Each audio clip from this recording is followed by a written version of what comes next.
We know stuff. Not very much, but we know a little bit.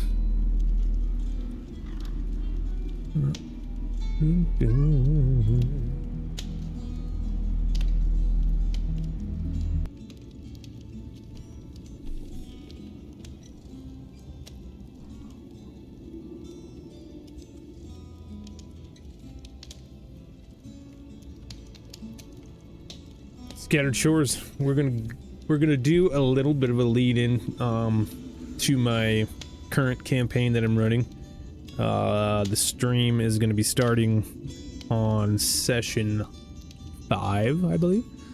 We just hit level 3, which is perfect timing because nobody wants to see people dying from one lucky arrow shot. We don't want to see people clearing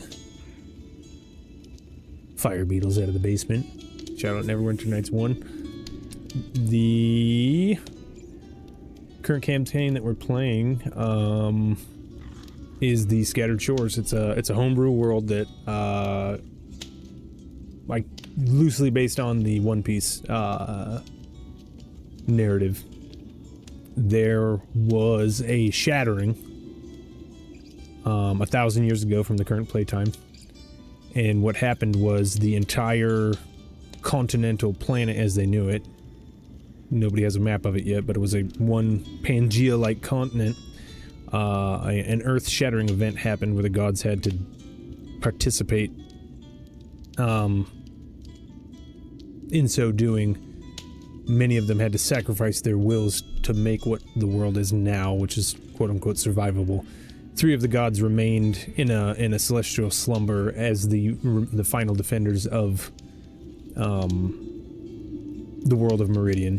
Meridian was completely cracked apart, and now it is called the Scattered Shores, which is an ever-moving world of islands, dictated by the magical ley lines and the travel of the moons in the sky. Basically, as the moons travel on their paths, the ley lines continuously shift, moving the islands, essentially. Then they're not attached. Some are still attached. There'll be volcano islands and stuff like that, but most of them are not, and they're basically like giant barges of continental chunks that are buoyant enough to maintain floating, but the ley lines are what pull them in different places. So over a decade in time, as time passes, the ley lines begin to shift. As we get into our campaign, the ley lines are beginning to shift in ways that has not been recorded. But a brief look back into history, if you can find it, would show you that 1,000 years ago, the ley lines had a set position, and it seems like the clock has been bent too far in one direction, and its desire is to go back. To not give too much information, but there's a lot of craziness going on. The thoughts behind the keeping the ley lines and everything moving was the cataclysm that destroyed Meridian, or not Meridian, sorry, that's the red moon.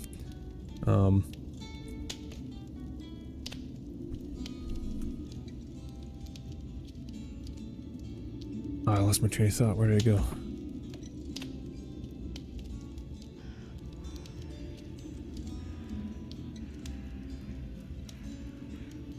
Sorry guys, give me one sec.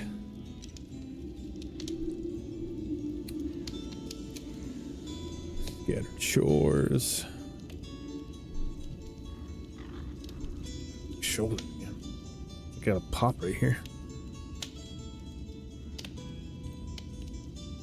There we go. Does that look weird?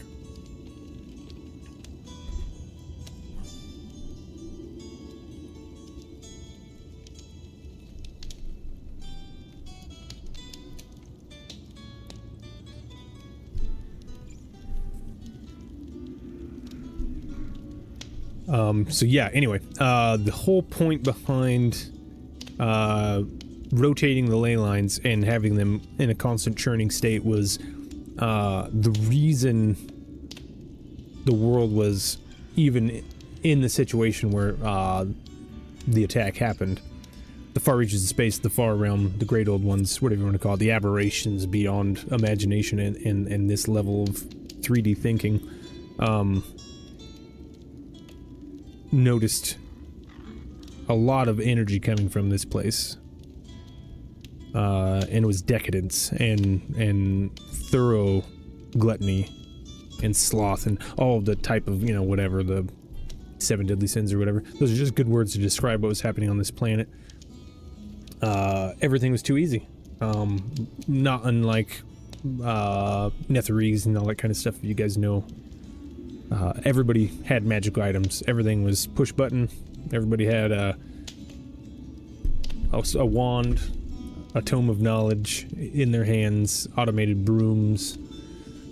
Everything was easy. And so all people did all day long was give in to their, well, their lowest and darkest desires. Energies on the edge of space noticed that, came in and began feeding. Even the gods were lounging because the planet was so nice they didn't really have to do anything. They released a little bit of their energy here and there for people that were doing minor spells, but I mean, really the people were doing everything for themselves, and they just got to enjoy their creation and got to a point where they were saturated with contentedness. And that's when the great old ones struck. They sat on the edges of the universe, absorbing as much as they could, and then when they got hungrier for more, they began to pull forward and closer, and before the gods looked out from their creation, they noticed too late that they were already under assault, and they had lost a lot of their powers at this point. In so doing, they all teamed together at the end of a very long crusade, cosmic crusade, and most of them sacrificed themselves, and 3 remain as the red, white, and black moon in the skies. But the ultimate choice was that they would use their abilities to change everything, so the hunger of the old ones was no longer satisfied in this area. So they hid 3 gods, no longer could suck the energy of the divine, and they scattered the shores of the planet, so it would never be a lackadaisical, or basically to be content on this place would mean lots of hard work until the end of your life, and hopefully at that point you get to relax. But the ever-changing waters, the shores, the piracy, the monsters that were developed over time of just how the planet had changed, you know, micro-adaptations and evolution in itself over 1,000 years, in a magical world, a lot of crazy things can happen. So that's where we are at the Scattered Shores.